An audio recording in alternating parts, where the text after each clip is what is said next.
आज मैं आपको उस अपमान का अनुभव कराऊंगा। आपकी पूरी सेना और महारथियों के समक्ष आपका वस्त्रहरण करूंगा। परंतु आज अपनी माता के अपमान का दंड मैं आपको अवश्य।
दुर्योधन, रुकिए ज्येष्ठ, ऐसा मत कीजिए।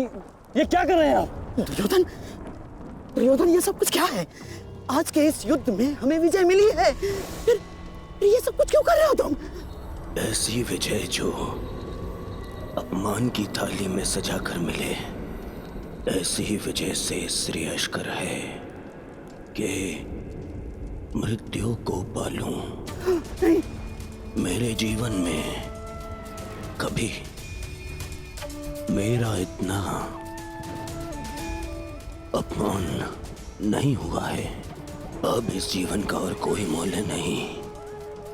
मैंने ये युद्ध संपत्ति के लिए नहीं, अपने हट, अपने सम्मान के लिए बुलाई थी। अब जब सम्मान ही नहीं रहा तो इस विजय का मैं क्या करूंगा? मेरी सेना के सामने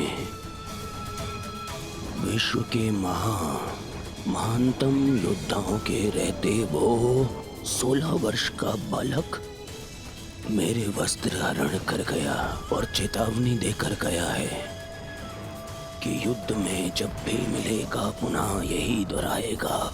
अब ये वस्त्र हरित दुर्योधन सम्राट बन भी गया। कैसे अपनी सेना से, अपनी प्रजा से आंख मिला पाऊंगा मैं? इस लज्जा के साथ मैं अब जीवित नहीं रह सकता। नहीं दुर्योधन, देखो अपने क्रोध पर काबू पाओ। देखो विजय हमारे निकट है दुर्योधन, मानो मेरी बात। छोड़िए मुझे मामाश्री, छोड़िए मुझे, अन्यथा इस अग्नि में मैं अपने आप से पहले आपकी आहुति दे दूंगा। छोड़िए मुझे। नहीं। छोड़िए, छोड़िए मुझे।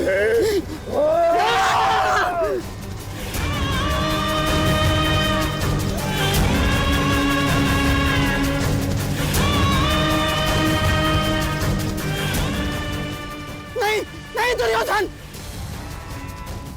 देख क्या रहे हो मूर्खों? कोई रोको इस अनर्थ को।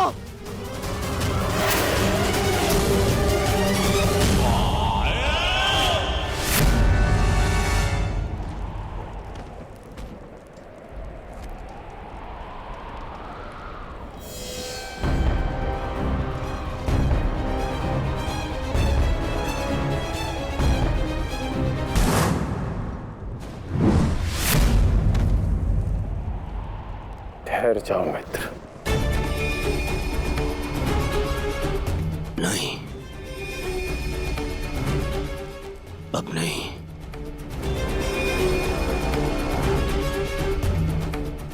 क्रोध में विवेक मत खो बैठा। जो अपना सम्मान खो चुका हो उसके पास खोने को और क्या शेष है? ले लेने देते उस अभिमन्यु को मेरे प्राण, वीर गति तो मिलती। सारी सेना के सामने मेरा वस्त्र हरण कर गया वो बालक जिन पांडवों का सर कटा हुआ देखना चाहता था, उन्हीं का बालक मेरा सर झुका गया। संसार के सारे योद्धा देखते रह गए और वो बालक मुझे अपने बाणों के चक्र में फंसा गया। मैं ये अपमान सहन नहीं कर सकता। क्या करूंगा जीवित रह गए जब संसार के सामने शीश उठाकर चल भी नहीं सकता मैं। इसीलिए अब मैं अग्नि स्नान करूंगा।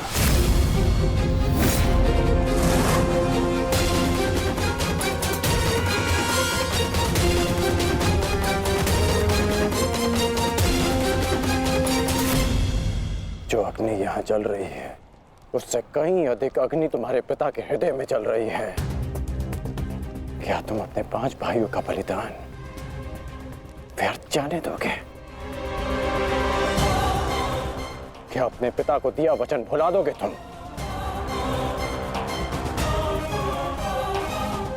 अपने चारों ओर देखो मित्र, क्या ये सब व्यर्थी अपने प्राणों के साथ खेल रहे हैं?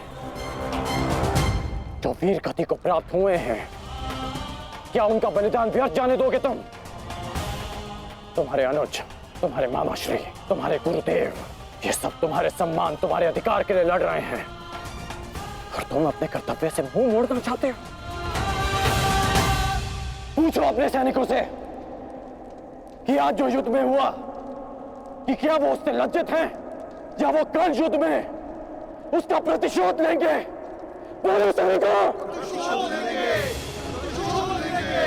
प्रतिशोध लेंगे!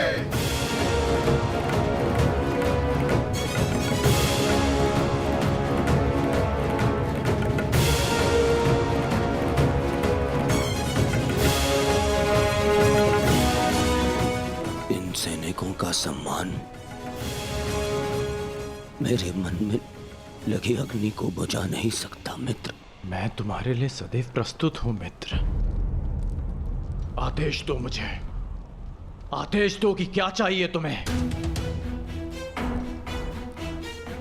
तुम्हारी पीड़ा को शांत करने की औषधि क्या है मित्र? बताओ मुझे। मुझे अपने इस अपमान का प्रतिशोध चाहिए। जिसने मेरा मान हरण किया, उसके प्राण हरण करने हैं मुझे। मुझे अभिमन्यु चाहिए।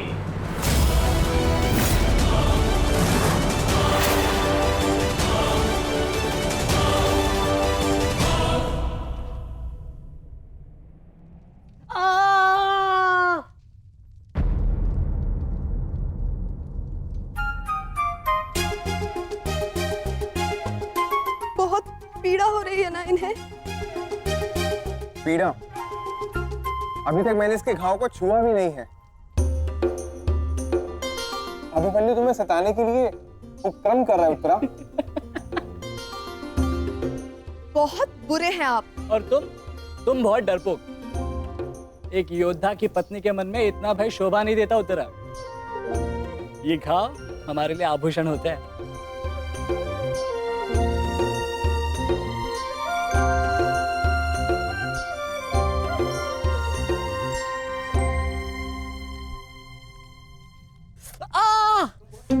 क्यों सताते हो तुम उसे? अब क्या करूं माता, वो तो आजकल हर बात पर क्रोधित हो जाती है। और अब आप भी मुझे डांट रही हो। तुम्हें अधिक चोट तो नहीं आई ना पुत्र? नहीं पिताश्री, बल्कि बहुत कुछ सीखने को मिला। सच में अंगराज कर्ण एक महान योद्धा है। उन्हें आपके अतिरिक्त और कोई टक्कर नहीं दे सकता। हाँ पुत्र, परंतु हम दोनों के लक्ष्य और सोच भिन्न हैं। मुझे तुम पर गर्व है।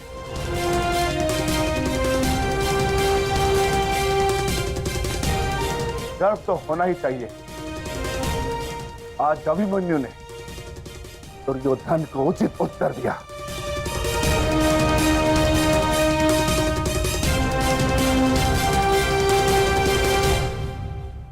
सत्य अभिमन्यु, आज तुमने जो युद्ध भूमि में किया वो अद्भुत था, और मुझे विश्वास है कि कल का दिन इतिहास में तुम्हारा नाम सदैव के लिए अमर कर देगा अभिमन्यु।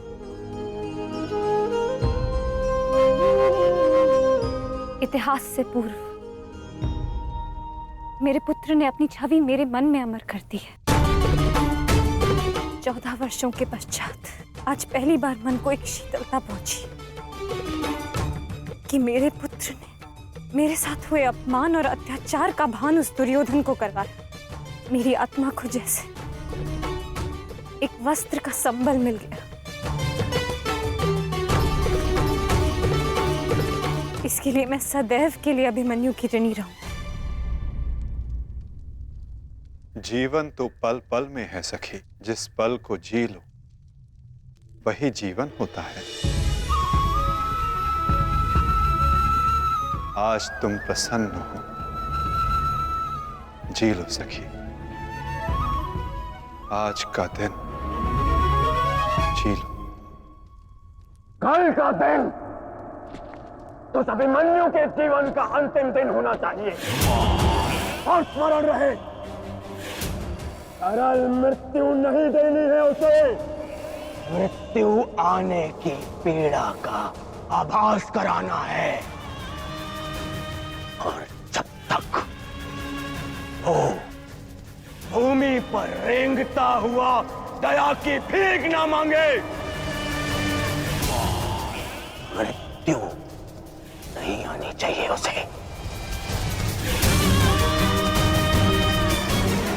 वो मृत्यु मांगेगा और मैं हर पल उसे मृत्यु और जीवन के बीच में झुलाऊंगा मैं उसे। असंभव युवराज, जब तक युद्ध भूमि में पांडव उपस्थित हैं तब तक अभिमन्यु तक पहुंचना असंभव होगा। वैसे भी उन्हें ज्ञात होगा कि आज आपके साथ जो हुआ उसका प्रतिशोध आप अवश्य लेंगे। इसी कारण अभिमन्यु तक पहुंचना इतना सरल नहीं होगा।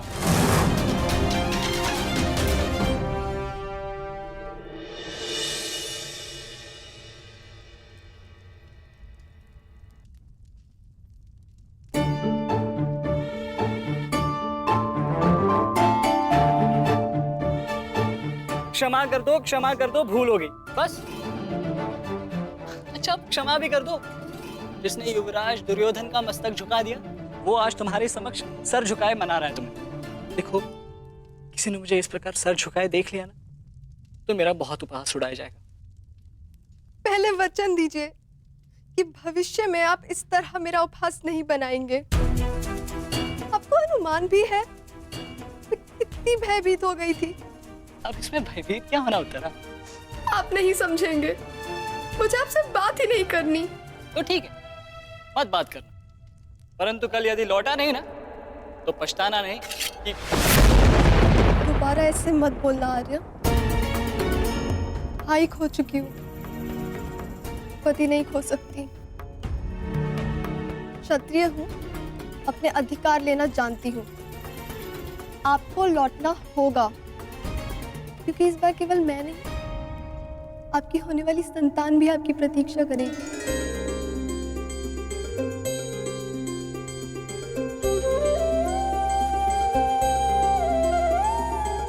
सत्य उत्तरा?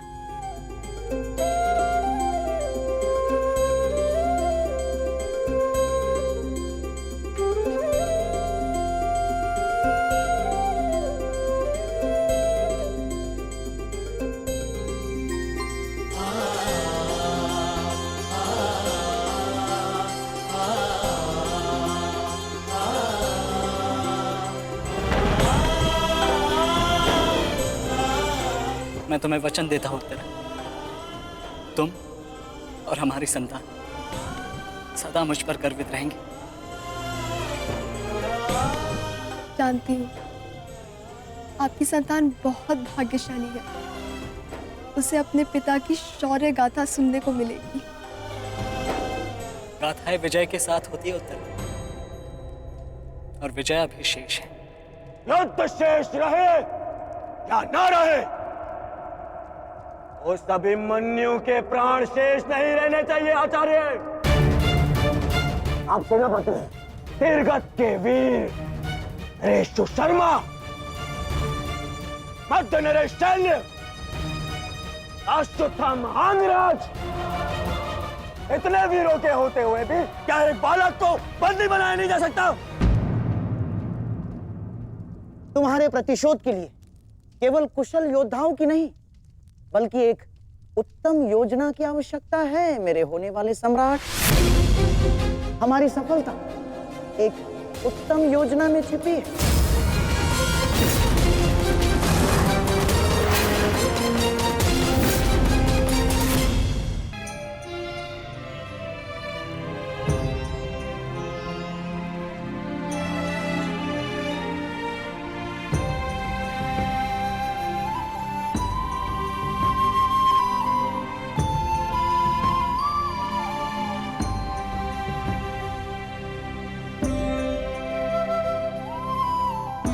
ऐसा क्या है जो आप चाहकर भी मुझसे नहीं कह पा रहे हैं सखा? ये रात का अंधकार भी आपके मुख पर आए हुए भाव मुझसे नहीं छुपा सकता। रात्रि के बाद दिन आता है सखी, उसी प्रकार जीवन के पश्चात मृत्यु आती है। सुख के बाद दुख आता है, और यही सृष्टि का नियम है। हमें अपने जीवन में सबके लिए तत्पर रहना चाहिए सखी।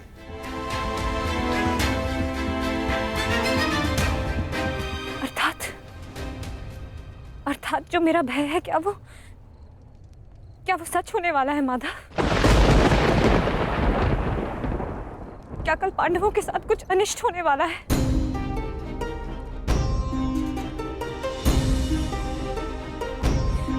आप तो सब जानते हैं ना सखा। बताइए मुझे, बताइए मुझे।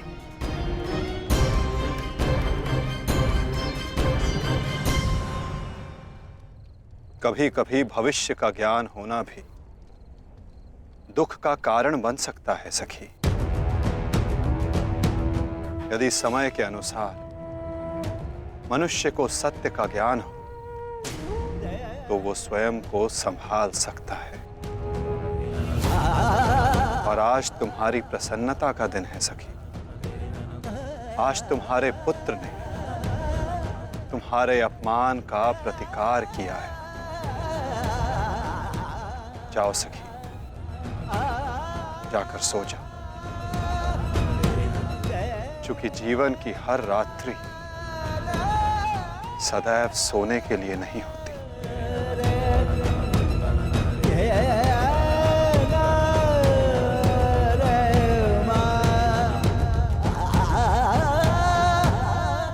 मैं तब तक सो नहीं पाऊंगा जब तक मेरा प्रतिशोध पूर्ण ना हो जाए आचार्य। प्रतिशोध की आग में कोई और भी जल रहा है। युवराज दुर्योधन,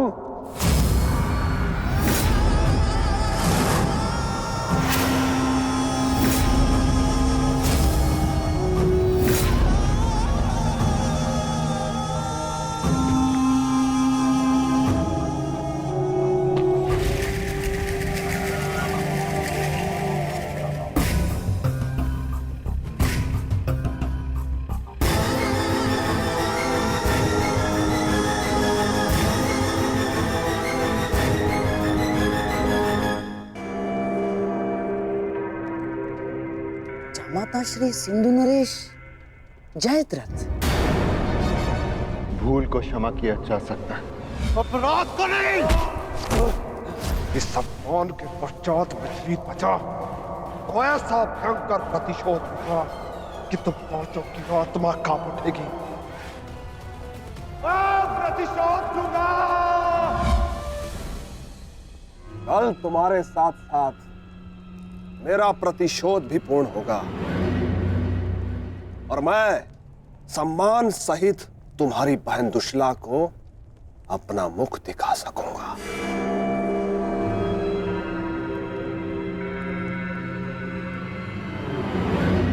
इतने समय आप कहाँ थे सिंधु नरेश?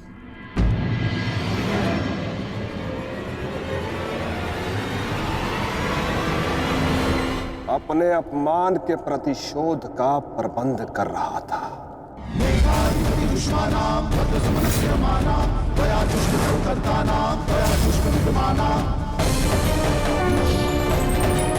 पुत्र जयद्रथ, मैं तुम्हारी तपस्या से प्रसन्न हूं। मांगो, क्या वर मांगते हो? महादेव, मुझे अपने प्रतिशोध का अवसर चाहिए। शपथ ली है मैंने, जब तक पांडवों के अपमान का प्रतिशोध नहीं लूंगा तब तक मुकुट धारण नहीं करूंगा। और वो दिन कल आएगा वो दिन जब मैं पांडवों को ऐसी पीड़ा दूंगा कि वो जीवन भर नहीं भुला सकेंगे। महादेव का आशीर्वाद है मेरे साथ और मैं तुम्हारे साथ युवराज।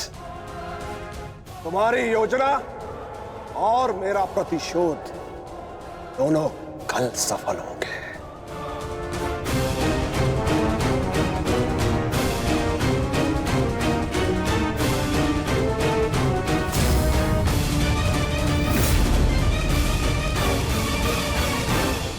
हर हर महादेव, हर हर महादेव।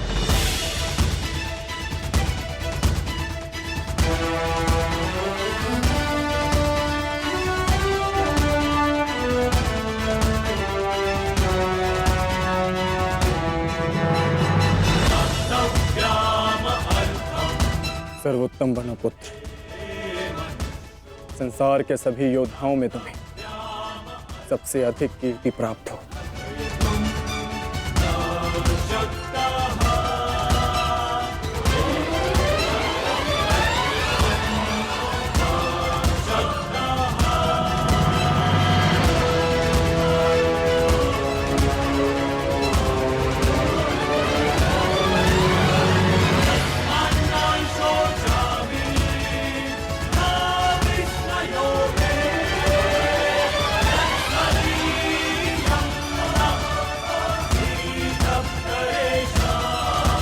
आशीर्वाद दीजिए मामा श्री कि मैं विजय श्री प्राप्त कर लूं।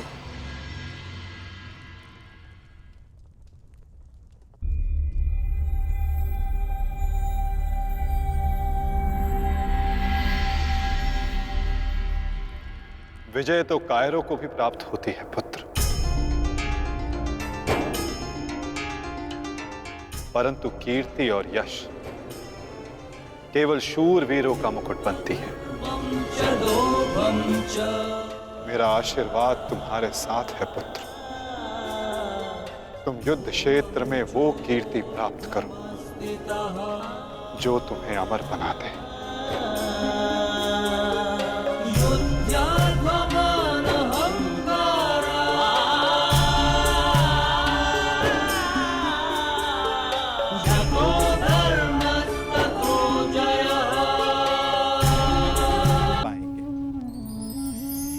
है ना? आशीर्वाद दीजिए मामा श्री कि मैं विजय श्री प्राप्त कर लौटूं। मेरा आशीर्वाद तुम्हारे साथ है पुत्र। तुम युद्ध क्षेत्र में वो कीर्ति प्राप्त करो जो तुम्हें अमर बना दे।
क्या हुआ अंगराज?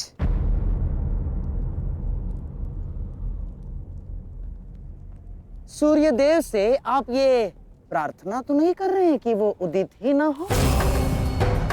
अर्जुन को दिया वचन आपको पूर्ण करना होगा अंगराज। सूर्यास्त का बहाना बनाकर कहीं आज भी शत्रु को जीवित छोड़ देने का मन तो नहीं बना लिया आपने?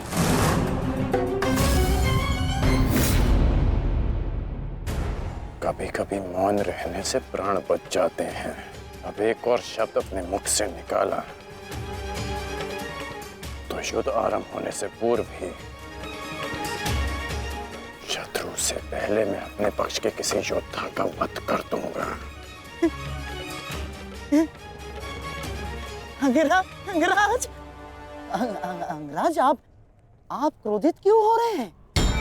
मेरे कहने का तात्पर्य केवल यह है कि आपके पुत्र वृषसेन की मृत्यु तो स्मरण है ना आपको? वृषसेन के हत्यारे अर्जुन का पुत्र ही आज आपका लक्ष्य होना चाहिए। बस मैं यही कहना चाह रहा था।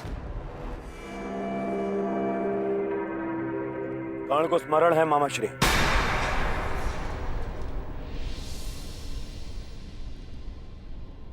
और मुझे भी।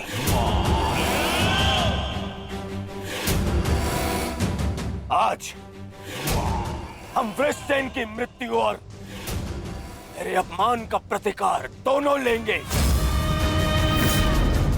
मैं केवल इतना जानना चाहता हूं कि इस प्रतिकार से पूर्व उस कौटे अर्जुन को मार्ग से हटाने का क्या प्रबंध करना चाहिए? उसका प्रबंध मैं कर चुका हूं मेरे होने वाले सम्राट।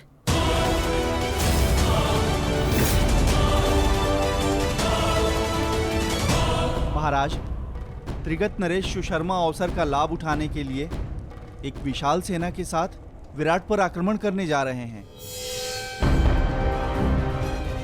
विराट नगर को सहायता की आवश्यकता है। शीघ्र कुछ कीजिए। मुझे शीघ्र ही विराट प्रस्थान करना होगा। किंतु महाराज, इतने कम समय में आपका विराट पहुंचना असंभव है। केवल वासुदेव में ही वो क्षमता है जो वायु गति से रथ चलाकर अर्जुन के साथ वहां पहुंचे। हमें आपकी सेना की आवश्यकता है और अर्जुन अकेला ही उन सब के लिए पर्याप्त है। किंतु अर्जुन की अधिक आवश्यकता यह रणभूमि में है। परंतु महाराज, आप वहां बहुत से परिवार, स्त्री और बालक संकट में। एक समय था जब विराट राज ने हमें अज्ञातवास में शरण दी थी। आज वो समय आ गया है कि हम उसका ऋण चुका सकें।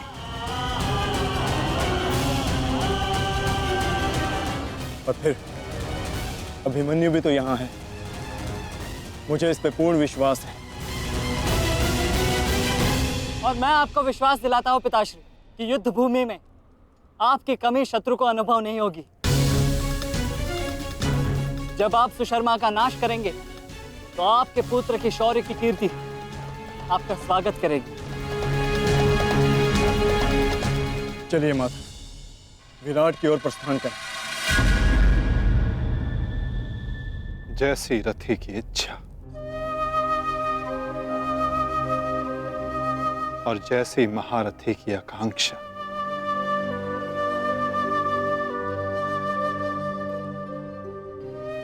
आओ पार्थ।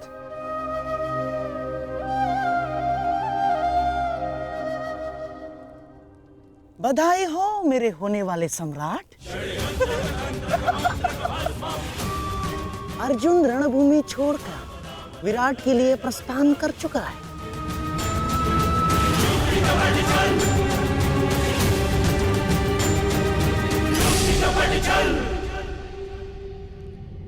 आचार्य द्रोण, समय आ चुका है। हमारी सेना को अपनी योजना अनुसार सज्ज कीजिए। जिस प्रकार चक्की का पत्थर एक ही चक्कर में अन्न के दानों को पीस देता है, उसी प्रकार हमारी यह सेना शत्रु सेना को एक ही चक्कर में पीस देगी युवराज।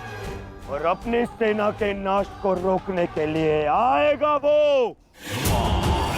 वो महावीर अभिमन्यु, और वहां हम उसके प्राण फाड़ लेंगे, जिसने मुझे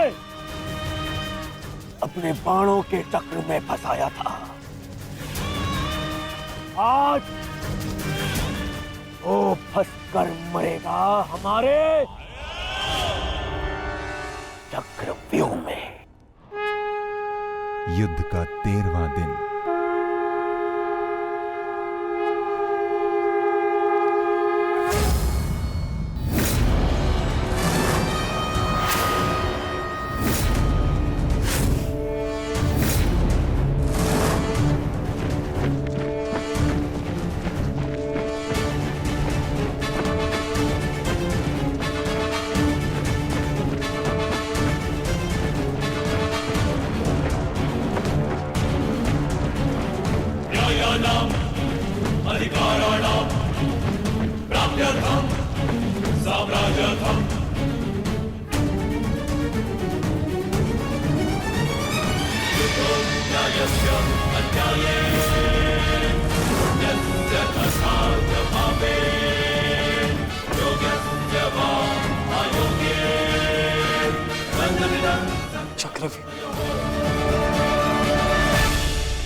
युधिष्ठिर, मैं कौरव सेनापति द्रोण चेतावनी देता हूं तुम्हें कि यदि तुम विजय प्राप्त करना चाहते हो तो इस व्यूह के भीतर आओ,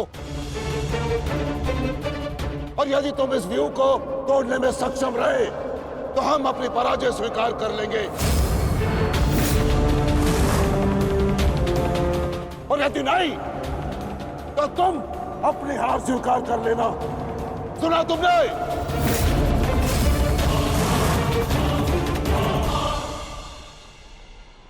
आचार्य द्रोण, हम अवश्य ही इस चक्रव्यूह को ध्वंस कर देंगे।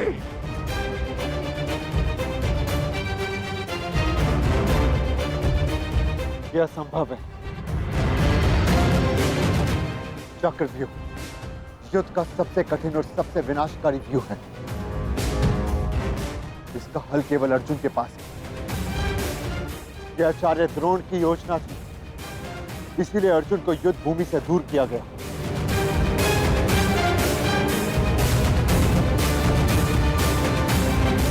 कोई तो मार्ग होगा। मार्ग है।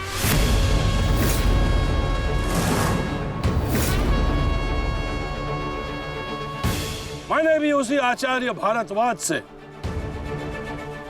चक्रव्यूह भेदन सीखा है, जिस आचार्य भारद्वाज से उस द्रोण ने चक्रव्यूह की रचना सीखी।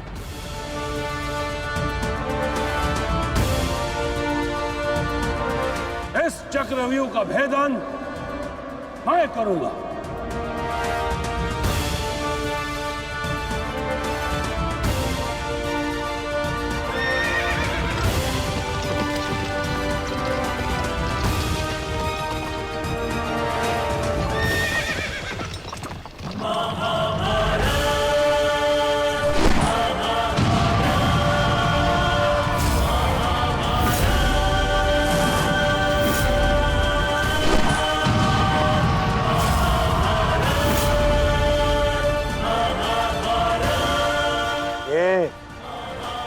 क्या है आचार्य?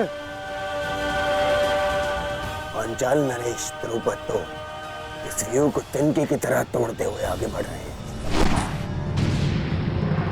भूल गया वीरराज कि मैंने और इसी द्रुपद ने मेरे पिताश्री के आश्रम में इस चक्रव्यूह का अभ्यास किया था।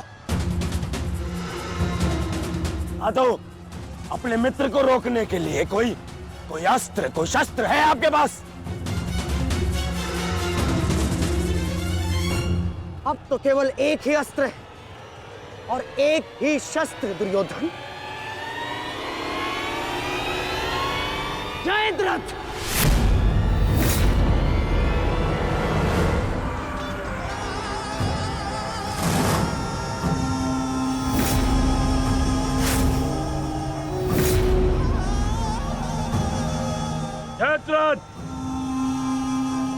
कदाचित द्रौपदी के पतियों द्वारा किया गया अपमान भूल गए हो तुम। इसीलिए द्रौपदी के पिता के समक्ष उपस्थित हुए हो। आज द्रौपदी के पति हो या उसके पुत्र, कोई मुझे नहीं रोक सकता।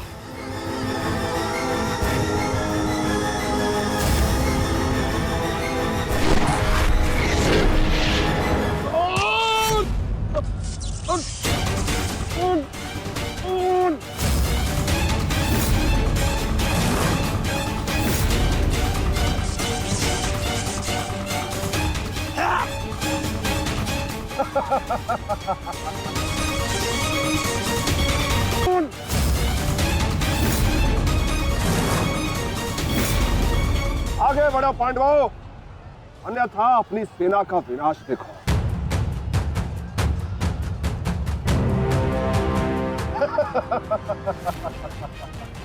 शेष पिताश्री, मुझे आज्ञा दीजिए। मुझे चक्रव्यूह के भीतर प्रवेश करने का मार्ग ज्ञात।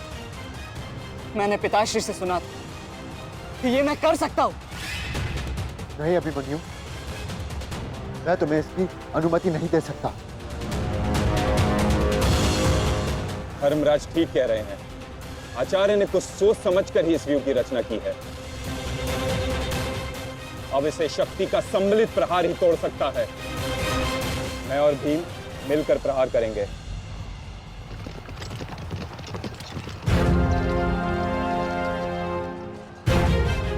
देखिए ने मामा श्री, धृष्टद्युम्न और भीम स्वयं आक्रमण कर रहे हैं।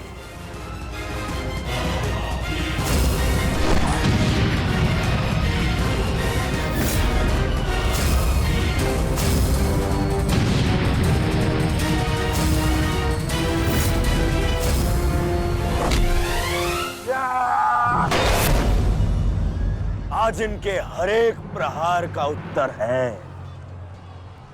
जयद्रथ।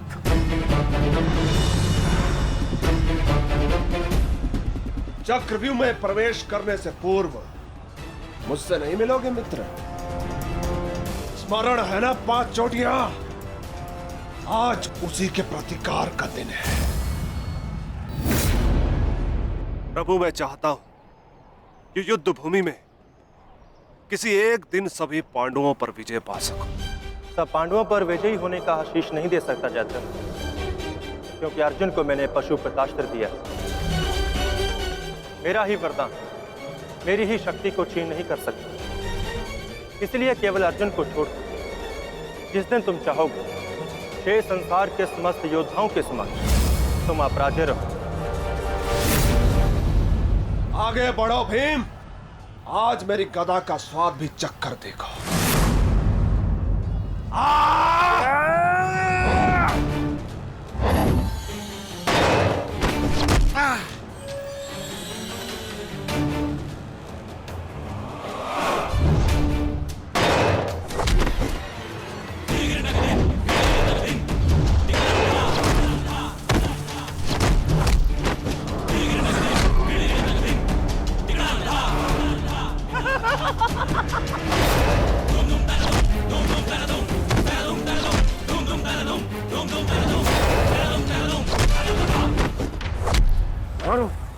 मारो उसे।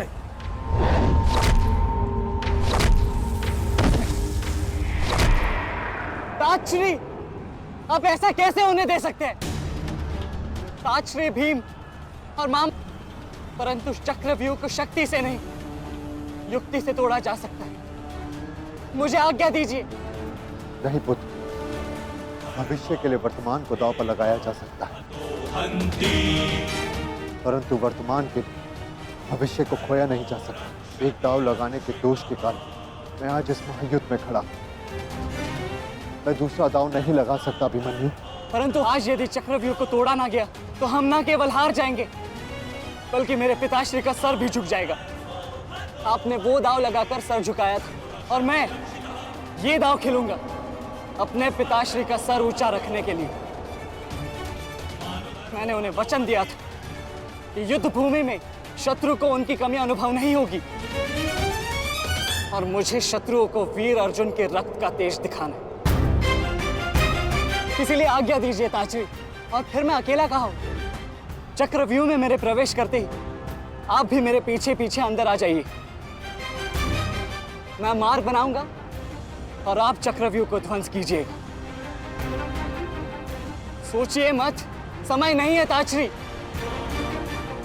आशीर्वाद दीजिए।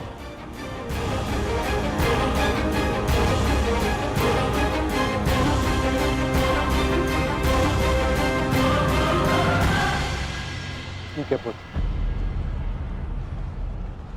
किंतु सतर्क रहना। हम तुम्हारे पीछे ही रहेंगे। आगे बढ़ो।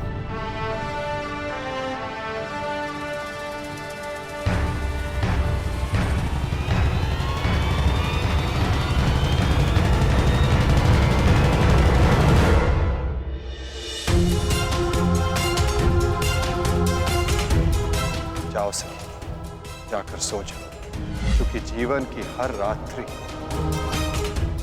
सदैव सोने के लिए नहीं होती।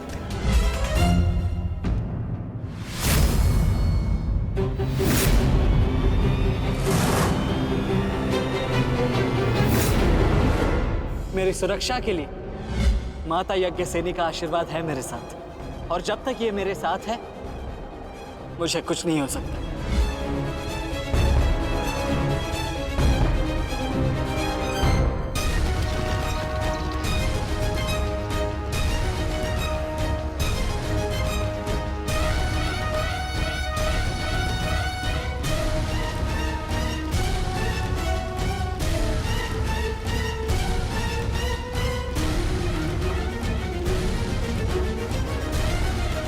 क्या हुआ माता? आप रुक क्यों गए? चूंकि समय नहीं रुकता पार्थ, परंतु मानव को 2 पल रुकने का अधिकार है।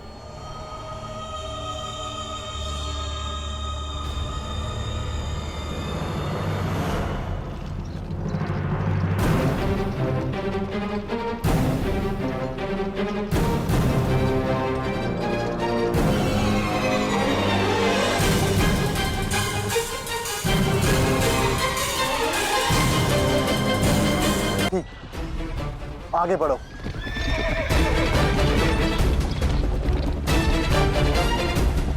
अभिमन्यु के द्वार तोड़ते ही हमें उसमें प्रवेश करना है। अभिमन्यु को दृष्टि में रखना, उसकी रक्षा करना हमारा कर्तव्य है।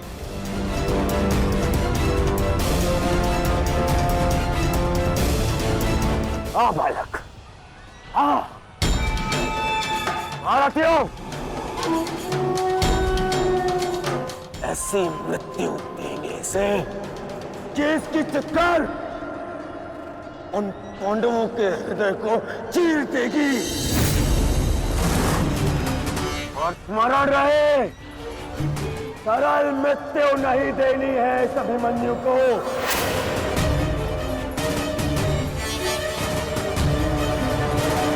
नहीं देनी है ऐसे सरल मृत्यु।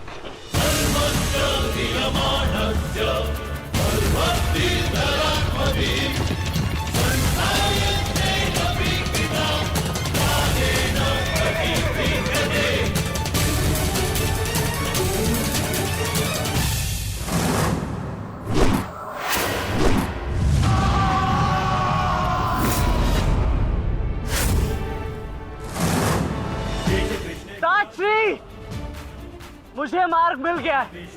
इससे पहले कि द्वार बंद हो जाए आप शीघ्र ही मेरे पीछे आइए। सारथी, शीघ्रता करो। शीघ्रता करो सारथी, शीघ्रता।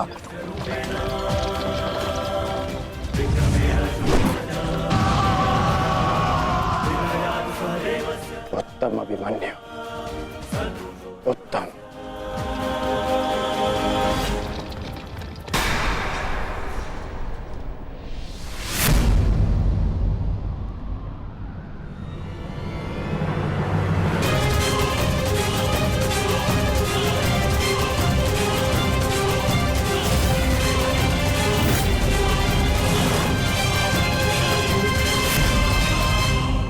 बार तुम्हें क्षमा कर दिया था, किंतु अब नहीं।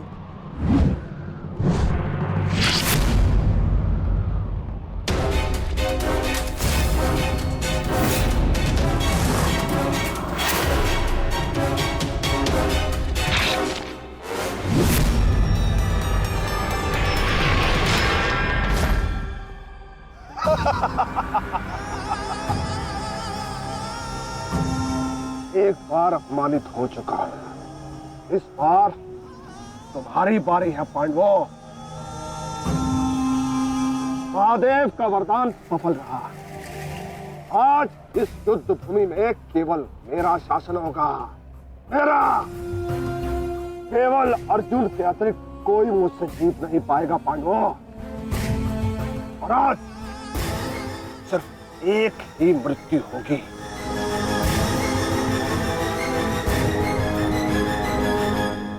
अभिमन्यु की।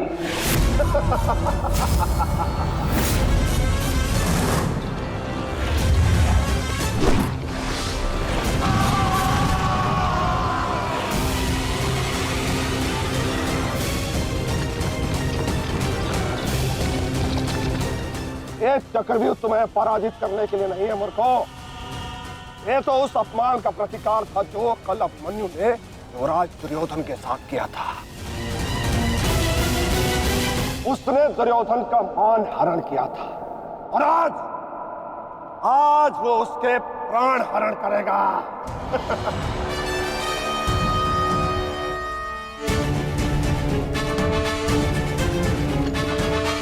अभिमन्यु, लौट आओ, ये षड्यंत्र है। न्यायानां अधिकाराणां प्राप्त्यर्थं साम्राज्यर्थं न्यायानां अधिकाराणां प्राप्त्यर्थं साम्राज्यर्थं। व्यू के भीतर प्रवेश करना जितना चुनौतीपूर्ण है, उतना ही चुनौतीपूर्ण उससे बाहर निकलना भी है। और यदि बाहर निकलने का मार्ग मनुष्य को नहीं पता, तो उस मनुष्य का अंत निश्चित है।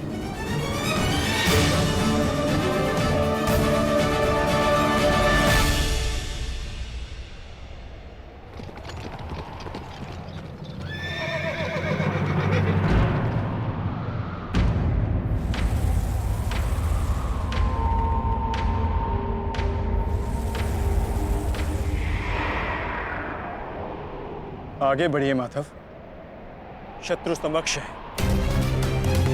आपात, ठीक कहा तुमने। एक योद्धा के लिए आगे बढ़ने के अतिरिक्त और कोई मार्ग नहीं। वापस आओ अभिमन्यु, लौट आओ, व्यू में प्रवेश मत करो।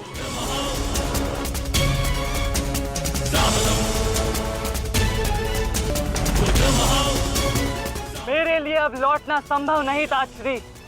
यदि हमने इस चक्रव्यूह को नहीं तोड़ा तो हम ये युद्ध हार जाएंगे, और मेरे रहते ये संभव नहीं। समझने का प्रयत्न करो पुत्र, ये सब तुम्हें घेर कर तुम्हारे प्राण लेना चाहते हैं। लौट आओ अभिमन्यु, लौट आओ। एक योद्धा मृत्यु के भय से पीछे नहीं हटता था श्री। वो आगे बढ़कर मृत्यु का वरण करता है, और आज मृत्यु को भी अर्जुन पुत्र के बाणों का तेज सहना होगा।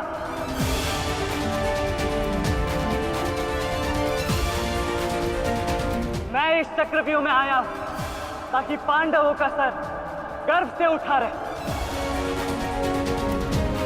और विश्वास कीजिए ताश्री, यदि मेरा सर भी कट जाए तब भी आपका सर गर्व से उठा रहेगा।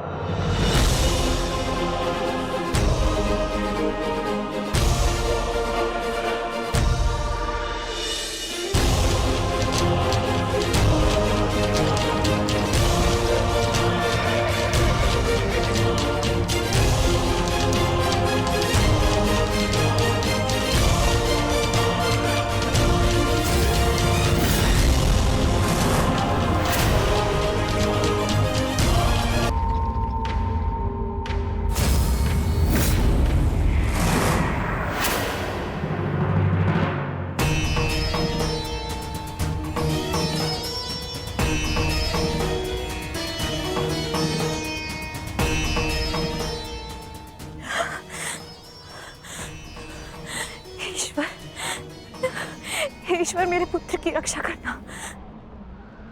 आओ आओ अर्जुन पुत्र आओ, तुम्हारा अपने इस मृत्यु व्यू में स्वागत है।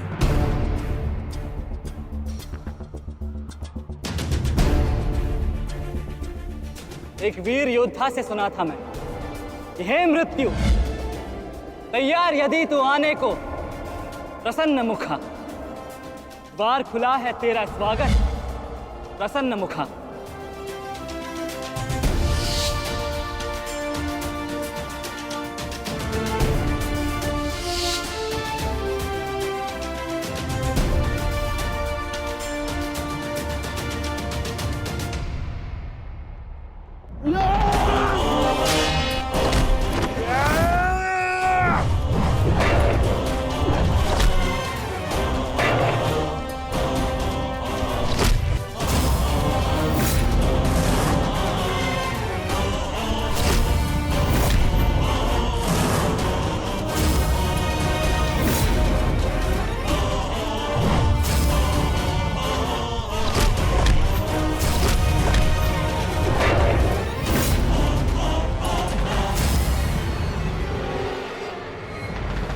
चाहूं तो तुम्हारा और बाकी तीनों पांडवों का इसी क्षण अंत कर सकता हूं मैं,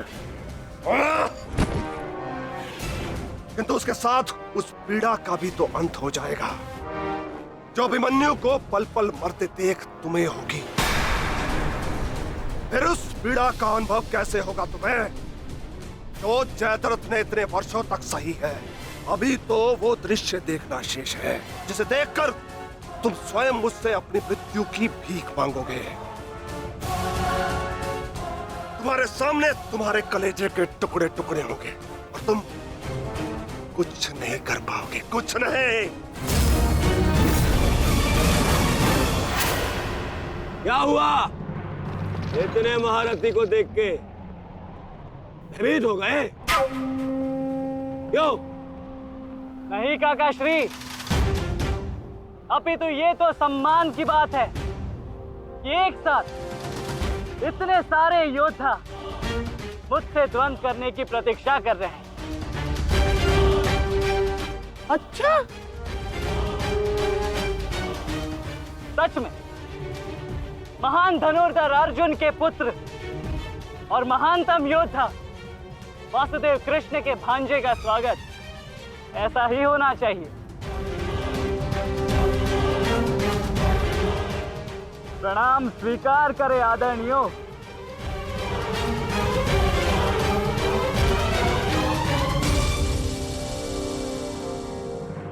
अपनी सीमा में रहो बालक। जितना कम अपमान करोगे उतनी ही कम पीड़ादायक मृत्यु मिलेगी तुम्हें। जितना जीवित रहूंगा उतनी हानि करूंगा, क्योंकि मेरी श्वास ही मेरा अस्त्र है और जब तक मेरी श्वास चलेगी तब तक यमदेव तांडव करेंगे।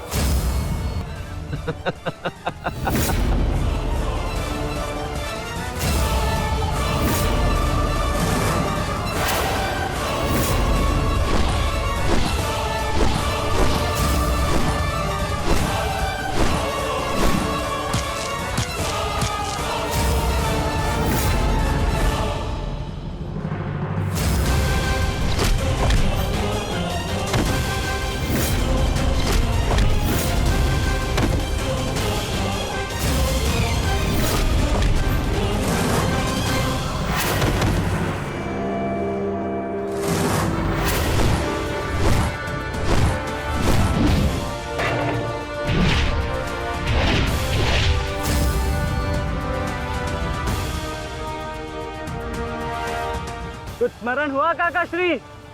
कहा था ना मैंने कि जब जब आपसे द्वंद्व करूंगा तब तब आपके वस्त्र हरण करूंगा और तब तब आपके मुख पर इस लज्जा को देख अपने मन में जल रही प्रतिशोध की ज्वाला को शीतलता प्रदान करूंगा।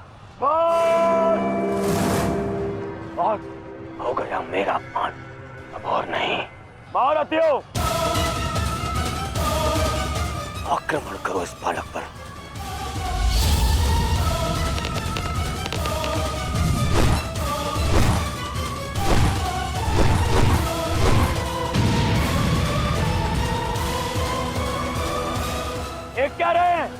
अपने धर्म का पालन कीजिए, मेरा प्रतिशोध लीजिए, आक्रमण कीजिए आचार्य।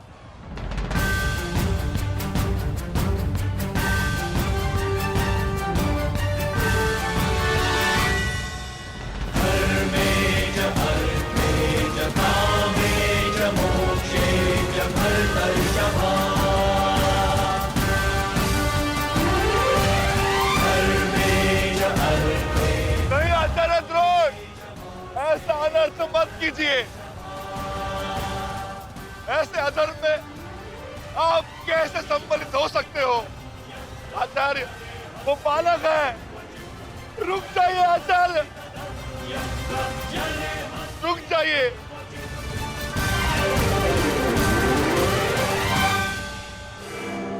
अपना दिया वचन स्मरण है ना पिताश्री?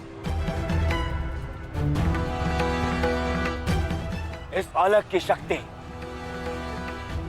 इस रथ में है, जो इसे सुरक्षित की हुई है। आचार्य, इस बालक को रथ विहीन कीजिए।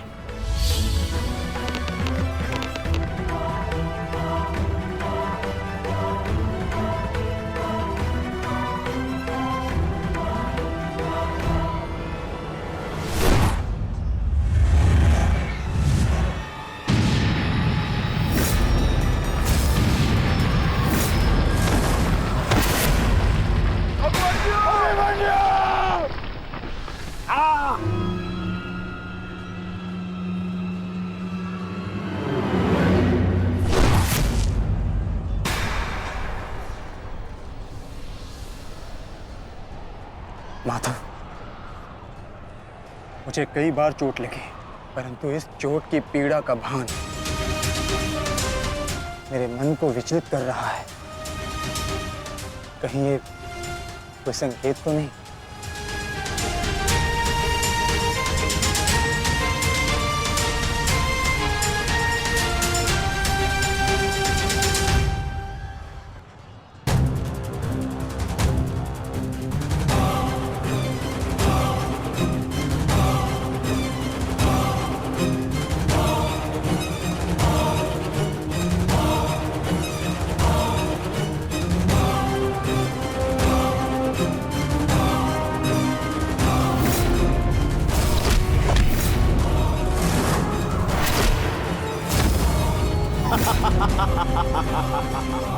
दुर्योधन, केवल आचार्य द्रोण को अपना वचन ज्ञात कराने से क्या होगा?